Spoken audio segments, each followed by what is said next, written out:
নমস্কার, আমি অর্পিতা। শুরু করছি পলিটিক্স। বুধবার রামনবমী। গত বছর রামনবমীর মিছিল ঘিরে হাওড়া, হুগলি এবং উত্তর দিনাজপুরের কিছু এলাকায় চরম অশান্তি হয়। এবার তাই রাজ্য প্রশাসন অনেক সতর্ক। মুখ্যমন্ত্রী মমতা বন্দ্যোপাধ্যায় গত কয়েকদিন ধরে বিভিন্ন নির্বাচনী সভায় বলেছেন 17 এপ্রিল সংঘর্ষের দিন। ওই দিন বিজেপির রামনবমীকে কেন্দ্র করে গোলমাল পাকাতে পারে।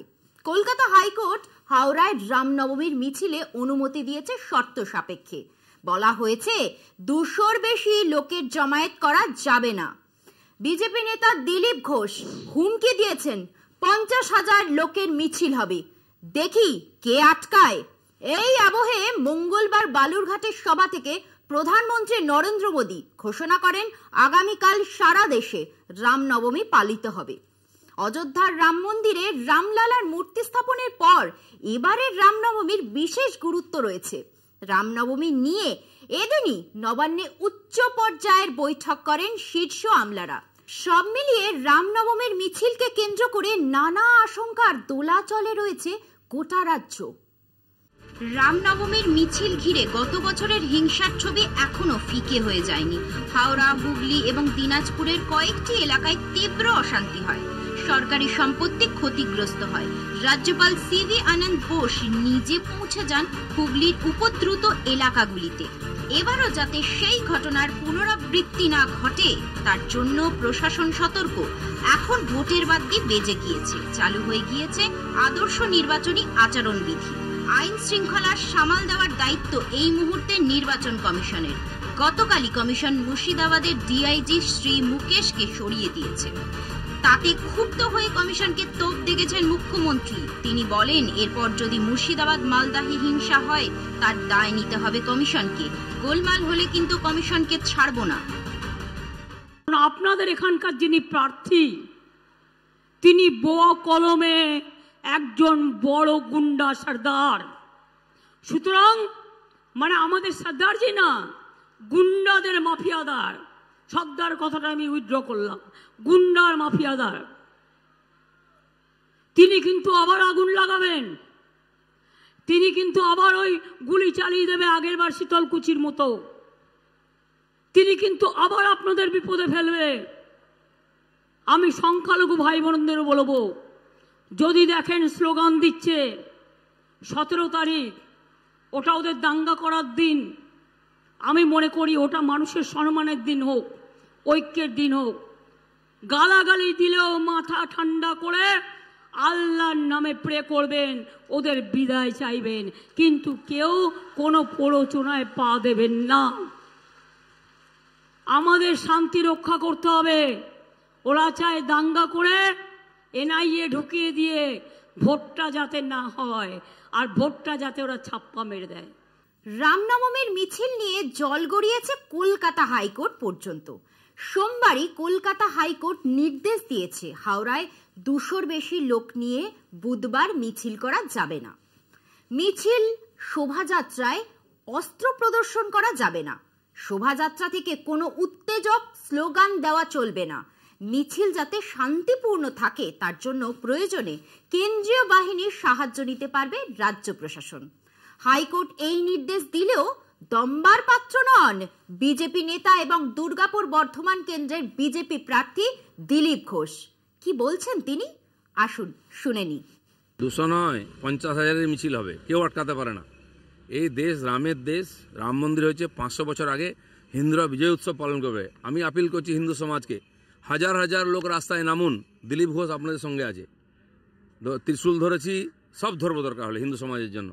কোনো বাপের বেটার হিম্মত নেই হিন্দুস্তানে হিন্দুদের আটকায়। কোর্ট আদালত সব কিছু আমরা তৈরি করেছি, সংবিধান আমরা তৈরি করেছি এই দেশকে রক্ষা করার জন্য। সেজন্য কারো হিম্মত নেই আটকার। টিএমসিএলে তাকে একদম সমূলে বিনাশ করুন এবছর ইলেকশনে। আর সমস্ত গ্রামে গঞ্জে শোভাযাত্রা হবে, দিলীপ ঘোষ সব জায়গায় সামনে দাঁড়াবে। মামদোবাজি পেয়েছো নাকি? 500 বছর আমাদের পূর্বপুরুষরা বলিদান দিয়ে রাম মন্দির প্রতিষ্ঠা করেছেন। আমরা বিজয় উৎসব করবো না? তোমরা এটা গ্রিগিং করে ইলেকশন জিতে গিয়ে বিজয় উৎসব করো।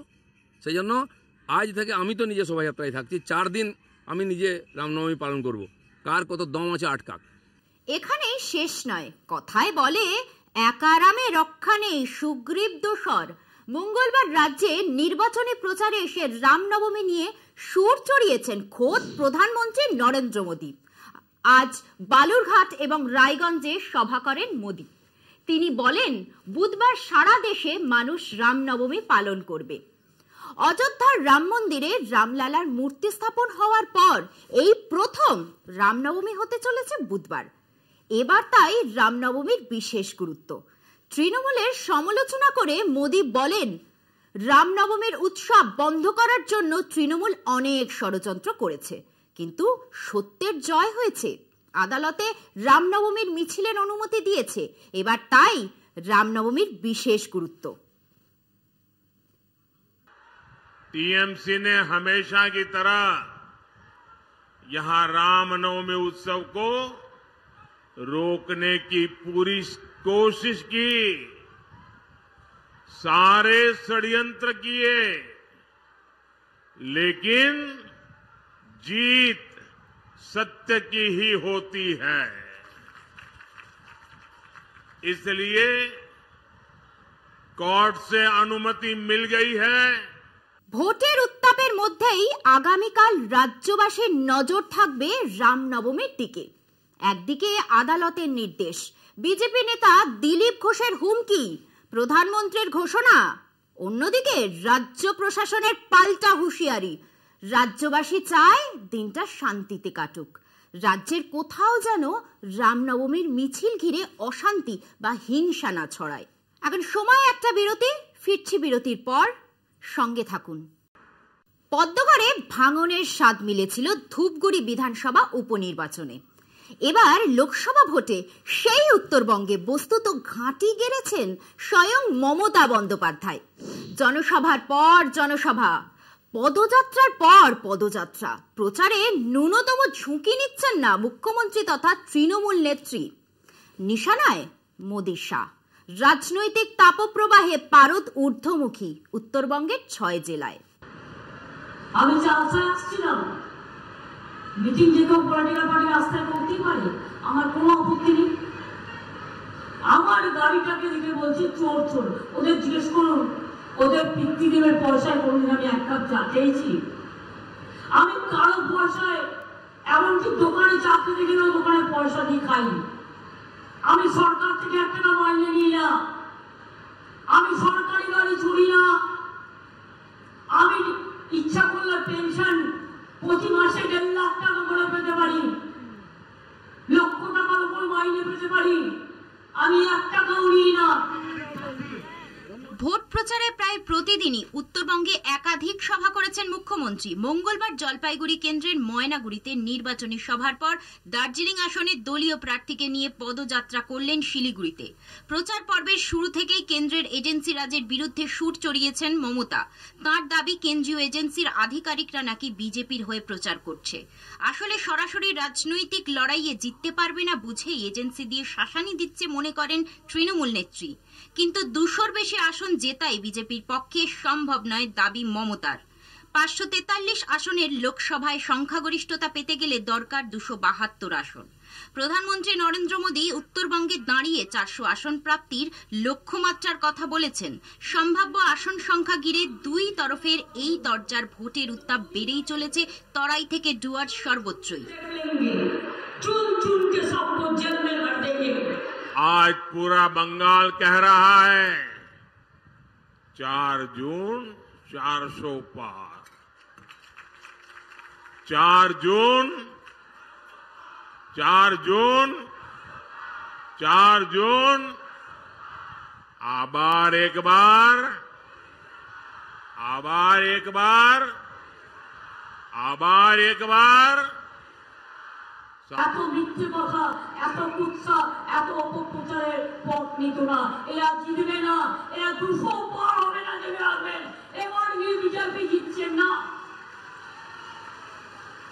বাংলায় আমরা ফাইট করে জিতবো, তেমনি অন্যান্য রাজ্য, তামিলনাড়ুতে স্ট্যালিনরা জিতলেন, পাঞ্জাবে অরবিন্দরা জিতলেন, ইউপিতে অখিলেশরা করবে, অন্যান্য যে জায়গায় যে পার্টি আছে শক্তিশালী তারা সেইভাবে করবে। কিন্তু জেনে রাখবেন, বিজেপির খাত কিন্তু শূন্য হয়ে যাবে। বিজেপির হাল খাতায় 8 নাম্বার উঠবে না, বিজেপির খাতাটা শূন্য হয়ে যাবে। যে ভোট নিয়ে এমন রাজনৈতিক তরজা, সেই ভোট নাকি এবারেই শেষ। অন্তত মমতার তেমনই আশঙ্কা, বিজেপি ক্ষমতায় ফিরলে ভোট ব্যবস্থায় নাকি তুলে দেবে এক দেশ এক ভোট। গোটা দেশে বিধানসভা এবং লোকসভা ভোট একসঙ্গে করাতে তৎপর মোদির দল। তাতে প্রবল আপত্তি মমতার। তার আশঙ্কা যুক্তরাষ্ট্রীয় পরিকাঠামোই ভেঙে দিতে চান মোদি। আপনি কোথায় বলতে পারবেন না আগামী দিন আদৌ আর নির্বাচন হবে কি? মোদি সরকার থাকলে আগামী দিন ভারতবর্ষে আর কোনো নির্বাচন হবে না, ফেডারেল স্ট্রাকচার থাকবে না, কনস্টিটিউশন বলে কিছু থাকবে না। One man one party, one nation one election, one nation one food, one nation one good goodie good, এই হয়ে যাবে আগামী দিনের অবস্থা। মুন্ডু গেলে খাবোটা কি? মুন্ডু ছাড়া বাঁচবো নাকি? গুগা বাবার কালজয় গানের সেই অমোঘ জিজ্ঞাসা। মুন্ডু ছাড়া কি বাঁচা যায়? ভোট উঠে গেলে এত সব বাগ বিতণ্ডা, তর্ক বিতর্ক সবই তো অসার হয়ে যাবে।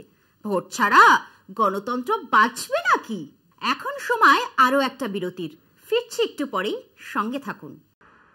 লোকসভা ভোটের চর্চায় সব জল্পনার ইতি। ডায়মন্ড হারবারে প্রার্থী দিল বিজেপি। ভোটের লড়াইয়ে তৃণমূলের হেভিওয়েট প্রার্থী অভিষেক বন্দ্যোপাধ্যায়ের বিরুদ্ধে কাকে সেনাপতি করবে গেরুয়া শিবির? রাজনীতির মাঠে সেই আলোচনা জিয়েছিল এতদিন। প্রার্থী পদ দেওয়া নিয়ে বিভক্ত ছিল বিজেপিও। শেষ পর্যন্ত অভিষেকের সঙ্গে সমানে টক্কর দেওয়ার পথ থেকে সরে এসে স্থানীয় দলের পুরনো কর্মীর ওপরেই ভরসা রাখল বিজেপির কেন্দ্রীয় নেতৃত্ব। লোকসভা ভোটে ডায়মন্ড হারবারে বিজেপি প্রার্থী অভিজিৎ দাস এলাকায় অধিক পরিচিত ববি নামে। যদিও ভোটের ময়দানে ববি নতুন কোনো মুখ নয়। 2009 ও 2014 লোকসভা ভোটে অভিজিৎকে প্রার্থী করেছিল বিজেপি। প্রথমবার হেরেছিল তৃণমূল প্রার্থী সোমেন মিত্রর কাছে, দ্বিতীয়বার অভিষেক বন্দ্যোপাধ্যায়ের কাছে। তারপরেও অবশ্য রাজনীতির ময়দান ছাড়েননি ববি। উল্টে দক্ষিণ 24 পরগনায় বিজেপির জেলা সভাপতি হিসেবে তাঁর নেতৃত্বেই 2009 সালের তুলনায় 2014 লোকসভা নির্বাচনে 12% ভোট বাড়ে গেরুয়া দলের। যদিও 2019-এ ববিকে আর প্রার্থী করেনি বিজেপি। প্রার্থী করা হয়েছিল পেশায় আইনজীবী নীলাঞ্জন রায়কে, কিন্তু সেই বাজিও কার্যকর না হওয়ায় 2024-এ দীর্ঘদিনের সংঘকর্মী ববির ওপরই ফের আস্থা রাখতে হলো বিজেপির কেন্দ্রীয় নেতৃত্বকে। লোকসভা ভোটের ময়দানে ববি নিছক একটা নাম মাত্র। আদতে তৃণমূলের হেভিওয়েট প্রার্থী অভিষেক বন্দ্যোপাধ্যায়কে চ্যালেঞ্জ নিতে পদ্ম শিবির ডায়মন্ড হারবারে কাকে প্রার্থী করে সেটাই ছিল আলোচনার কেন্দ্রবিন্দুতে। মঙ্গলবার রাজ্যের 42তম প্রার্থী হিসাবে ববির নাম ঘোষণা হতেই এক লহমায় চুপসে যায় সমস্ত কৌতূহলের ফানুস।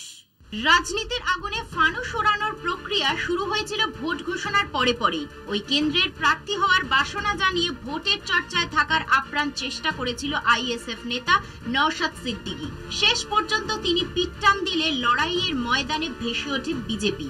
যদিও ডায়মন্ড হারবারে প্রার্থী দেওয়া নিয়ে প্রথম থেকেই দ্বিধাভক্ত ছিল রাজ্য বিজেপি। অভিষেকের সঙ্গে টক্কর দিতে এক পক্ষ চেয়েছিল বাইরের কোনো ওজনদার প্রার্থীকে, অন্য পক্ষ স্থানীয়তেই আস্থা রাখার সুপারিশ করেছিল।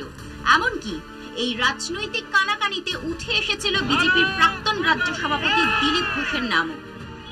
ডায়মন্ড হারবার নিয়ে সমস্ত জল্পনার অবসান ঘটলেও তৃতীয়বারের জন্য অভিষেকের লোকসভা যাওয়ার পথে কি কাঁটা হতে পারবে বিজেপি?